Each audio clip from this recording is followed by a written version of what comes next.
morning, Zimbabwe. Mamuka say livuka njani. Kundai escape msanje ya. Yes, you are the first one. Shirise, Morise kwese kwa muri. I hope you all had a great weekend. Maru Pafadzo, how are you doing? Quote a British. Is it am I D? Karimanzira. How are you, my dear Morise? I hope you well. Younger say weekend. It's November magavane weekend ribo. Onyinye stembele musoshere ndep Morise. Linjanba wetu ngetemba gebelibele mpelan sonto mwa. Inina had a nice weekend, although busy, right? Takavani weekend yakanaka takaita busy. Haya nezuro takazorara misana yakurwadza nekutamba kwa maowe maberoko. Oh, we had a great time, right? Okay. And then okay, all right. Messi Sakala, how are you? Constance Kashoshe ndep. Murise mamuka say weekend mamurki days jifamba say. And we are here today and I love your juice. Oh, juice rangu. Shamar. Endepa Blue Lagoon page munoona. Mtengero ana mai. Nana sisi. Nana tete. Mwatengero majuza kanaka. Haiwa unuchena wakazvirega zvene winter inoi. And they are very, very, very much affordable. Mufunga arikutengeka. Just go pa page ravo rakanzi Blue Lagoon departmental stores. Mchaona yenye. Right, okay. Right, guys. Nezurunda kafara zvokufara zvezve.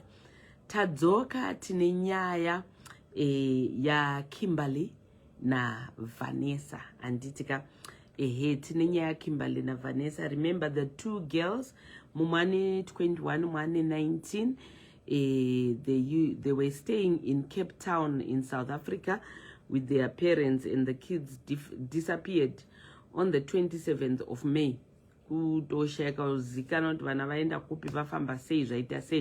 Only to be found last week on Wednesday in Joburg, right?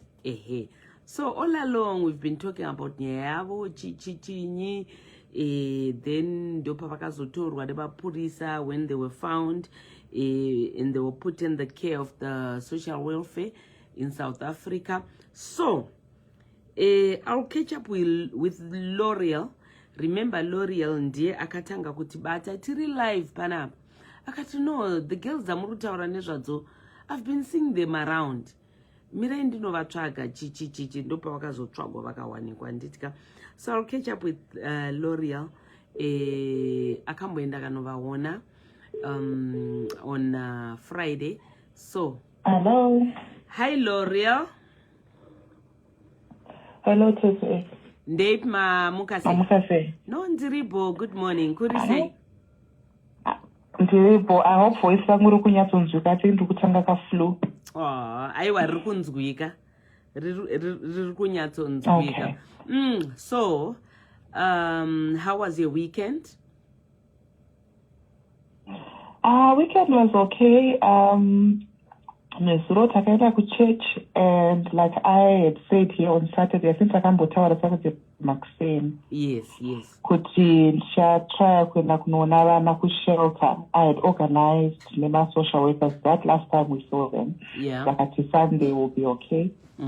So Nesuro after church takaenda ku shelter. Yeah. Takagara Tete. I think takasvika ku shelter kuma 11:30. And I only managed to see the girls kuma 1. Yeah. It was so long. The protocols there, it was just so long. But anyway, they were so happy. So happy. Kimberly, I had before my braids. She looked brighter. Vanessa was smiling. So they were happy, and I was happy to see them. But in the house, you only have a few minutes with Mutaurina. But okay. So I consulted from my couches, which was a different area. The first day, so I could speak to them. Okay. Yeah. So yeah, I asked them how they are. The food is okay. Then I said, well, anango also connect with my socials. I also connect to about going back home. And they all looked down. Because no, we need to see, because this is not your home forever. Yeah. And this Makwana came here, you are needed, you are loved, you need to go home. Yes. So Takatara Shaka but then in the end I managed to convince them that school is much more important at this point. Yes. I think 4 months with matric in Norway. So they managed to say, well, we can go to Cape Town. And they stressed to Cape Town and not Kumba. Because manje Cape Town and not Kumba, how? No, we want Vanessa to happy the school. Kimberly even said, kana kuenda ku Cape Town tinogona kungogara chero mustreet chero Vanessa achienda kuchikoro. But no, amugari mustreet. Imani takataura nyaya yekuti street asichaita. Amugari mustreet. Yes. Okay. Yeah. So hanzi Kumba atisida kuenda. But they want to go to Cape Town for Vanessa. Kuti Vanessa anopedza anyore ma exams. Anonyora my exams, yes. So I think on Friday when we were the social workers kept on stressing my exams. So now I think also time and then when I came and I said to them, you see, this is life. 4 months is paid, but this head of jump up for 4 months up. Anything else you can do, because this is at the end of the day, my trick is changodiwa. Yes, exactly. So my small visit yangu yaka a bit of a highlight. Yeah. Even as I explain it out, no, so I think Panama adverts I end around, and the other person akanyanya kutaura kuti mrukushaika, and I engage and I very clear. No, as very Tilder. Because she's been helping so much. And every time I was telling it, she was just wishing, could she die Taura name? Would you be comfortable with Taura now? She goes, okay, it's fine. Can I phone you at Tilder? Can I phone you at Tilder? Can I try a phone? I think my end, I may not come around to my paper in noise. Around and I managed to yes. And I go pay phone now. I don't wanna lie, L'Oreal. I was so happy to talk to the girls. So L'Oreal pakandifonera ndakatanga kutaura na Kimberly and vana vanetsika akanyatsoti hello, ndikati wakadi yako Kimberly. Zvikanzi andiri pangu makadi henyu. Wandiziva here? No, ndanzwa na Auntie L'Oreal kuti munonzi Tete Tilder. Ndikati yes. Ndisu actually tatu kubatsirana mama venyu kukutsvaga. Zvikanzi saka tatu kutotsvagwa. Ndikati zvisingaite. Mamuri kutotsvagwa. Achitonyatsoratidza kushama. Akati saka wana mama waitotitsvagawo. Ndikati zvisingaite. Vavari kutokutsvaga. Akati anyway, thank you very much. Then handina kuda kuti ndinyanyobvunzisisa makatizei kumba akaita sei. I didn't want to scare them away. Ndikabva ndatariseko munin'ina wako vazvikanzi right hake. Muri seiko ikoko kaanoisi tiri right. Aiwa haakuno kwatiri tigere zvakanaka stereki. And then I also spoke to Vanessa. Vanessa hanyanyotaure. Antaura mashoko mashomanana. Hi Vanessa, hi murise and right hangu. Kurise ikoko kuri right. Understand ukufanira kunyora metric this year akati ndikati saka do you think kuti uchanyora zvikanzi that's what we are working on. I think I'll write my metric this year. Ndikati that's great. That's very good. Saka uyu aita kupererwa nemashoko zvaunongomubvunza ndo zvaanongotaura. Ndikati otherwise muri seiko tiri right, are you happy? No, we are very very happy. Ndikati paribo handina kuda kupinda munyaya dzakawanda navo. And then that's when I spoke to Vanessa, to Kimberly again. No, thank you so much for everything that you're doing for us. No, so I didn't want to talk about the parents at that stage because it was my first time kuti vataure neni. Saka ndina kuda kuti tite kunge takuvatongesa kunge takuvabvunza ndakambosira ipapapo. Ndikati, no, I hope to talk to you soon. Vakati, all right, no, thank you very much. And they're very calm. Vachitaura very calm. Ndikati, okay. Very calm. Very, very calm. And then even mataurira avo unonzwa kana even chirungu chavo vanotaura chirungu ya. Zvazvo kunyatsoona kuti very, very, very calm. So, anyway, and your observation is good. So they were calm, for sure. And yeah, I didn't want kunyatova bombard nema questions. Ndakaona kuti vanogona kuchizo sevana vakawandirwa varutaurwa navo nevanhu vakawandisa these days. Saka ndakaona kuti vangazopinda mwena zvekare. So, so they've agreed to move back to Cape Town. Yes. So they've agreed to move back to Cape Town. Vakati vada kuti Vanessa ende kuchikoro. Saka inini time ndingendinayo, I couldn't keep on saying kuti saka manje kumba ndakavabvunza nezvekumba because yes, before ndavabvunza Kimberly akati takuenda kuCape Town but tisina kudzokera kumba ndikati saka munoenda kutsvadza achero mustreet ndope ndakaramba zvekustreet.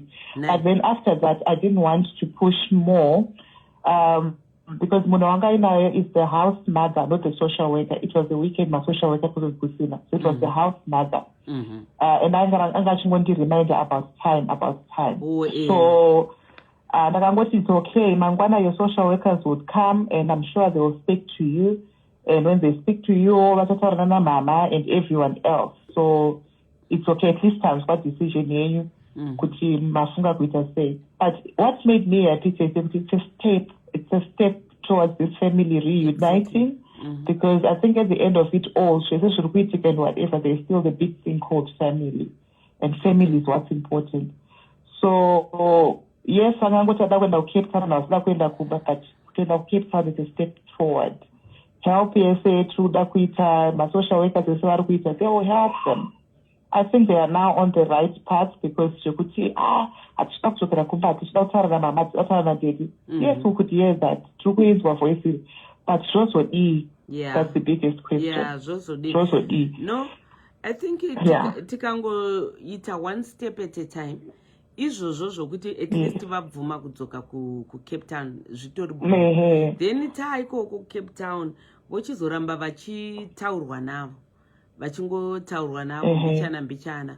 Hopefully vachazo open up or vachazobvuma kudzoka kumba. All right.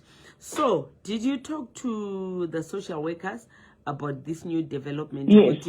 They've agreed to move so when I to Cape Town.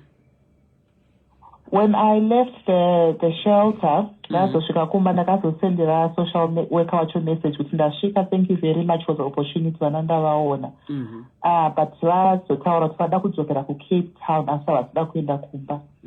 And in social worker there are arrangements that can be made. Another integrated back into school or with family, there are still social workers in Cape Town. Could they team words with the Cape Town? So are you able to facilitate that for us now? So Cape Town. So the social worker said, no, that's fine. I started my leave on Friday, but as I told you, my supervisor, she's taking over. They will talk about it, meet and give us feedback. So my social workers should get back to the family, to Anna Mama. And us, I'm sure we'll know as well, because we running away to say feedback church. And that's for the second question. Cape Town. Will the social workers or that department provide them with transport and the logistics of how to go there? You can see, yes, there is transport, but the logistics will know them when the team meets. So, hey, okay. Kuti pakadai vachava escort here kana kuti iswa mubhazi kuti vaende vega? I think it's safer kuti vaite escort. So I'm not sure social worker, my social workers vanotsvaga munhu wavo kuti atiside a social worker as well, kana kuti vanenge vakukumbira family, or I'm not sure kuti vachaita sei. But I don't think, ini naune pfungwa dzangu, I don't think kuti vana vari paposition yekuti vanzi vatravele vega. Ko mukavaisa mubhazi vakabudikira vakudebheni. Kana vakadisappear futi. Exactly. So I don't think it's vanonzi vanoenda vega. I think they will need an escort. So we'll just hear manje kuti zvinenge zvakamira sevanozvifambisa sei ivo ma-social workers vacho. All right. Okay. Hanzi nemwe munhu pana, so how will we communicate with them? Vakatsvagirwa phone. Hey, I hope havaidzime kana kutonyarara kusada kucommunicatwa navo. Kuti at least vakatsvagirwa phone. Vopiwa phone pavanenge vachifamba wherever they go, maybe to communicate that way. And then the other thing, do you still remember, antipandaitaura navo wanga uripo, ndichivabvunza kuti do you follow any social media platforms? No, we don't. Ndichitovabvunza, musati mambonzwa here munhu anonzi Tilder, no. Are you on Facebook? No, we don't do that. Zvazvokutoti, yeah. Yeah, and that's because of social media. We're not allowed to have social media, so they don't know much. So even how do you know? Because social media, people were talking about it. So that's how we got to know, and that's how information went around. And you could see that they are actually shocked, like, how is it possible, and why do people care that much? But now, I would see the magnitude of and even if there's a lot of talk out there. So even like Cape Town, I just hope the community don't put so much pressure on them as well. Yes, but even now the house mother was saying, we are actually happy with at least I can see my conversation, which is quite good. But pressure, so I hope when they leave, I'm going to minimize the pressure. I know everyone wants answers, but I'm sure that I just pin them in a shell already. But yeah, that's my only prayer. Get back into society nicely, and yeah, without so much pressure. Shame. All right. And the mother is still in Joburg, right? Yes, my Kimberly, actually in Joburg. So she's still in Joburg, and she was hoping to go see Rana sometime. So yes, she's around. Hey, and she's hoping kuti deva navabvuma vadzokera navo. Exactly. So even when I told her of the news, to Cape Town, my Kimberly was just actually happy to Cape Town, and I will not interfere. I want to be a good mother. I've always been a good mother. And she told me, Savannah, she doesn't know about the abuse, which is not my part to say what and what. But she said she doesn't know about the abuse, and she just wants her babies back. So you can see a heart of a mother. Yeah, so she's still in Joburg. Yeah. Shakaoma. And by the way, that's a very beautiful pic that you sent me there. Yawakatorwa una uvanava. Askana ende vachismaila vachinyatsoratidza kufara. Yeah, I don't know how these girls just got into my heart. When I look at them, I just see my little sisters. I can't say my daughters because they're a little bit older than my daughter. They're closer to my sisters. And I just hope for the best for them, the best for their parents, and their lives going ahead. I think I've just done my part, and yeah, the rest is now for God, I think, and I think the social workers. The best for their future as well. Yes, the best for their future. No, thank you so much, L'Oreal. So you're going to hear from the social workers this afternoon, and yes. All right, okay. So I think if there's anything to say to people who are following this case, kana pane zvabudawo from the social workers, we'll definitely get in touch with you. Todzoka paFacebook kuzoudza vanhu zviri kufamba sei. Okay, all right, thank you so much. All right, L'Oreal, thank you so much. Have a blessed day. Okay, all right, okay, you too, bye. Anditika.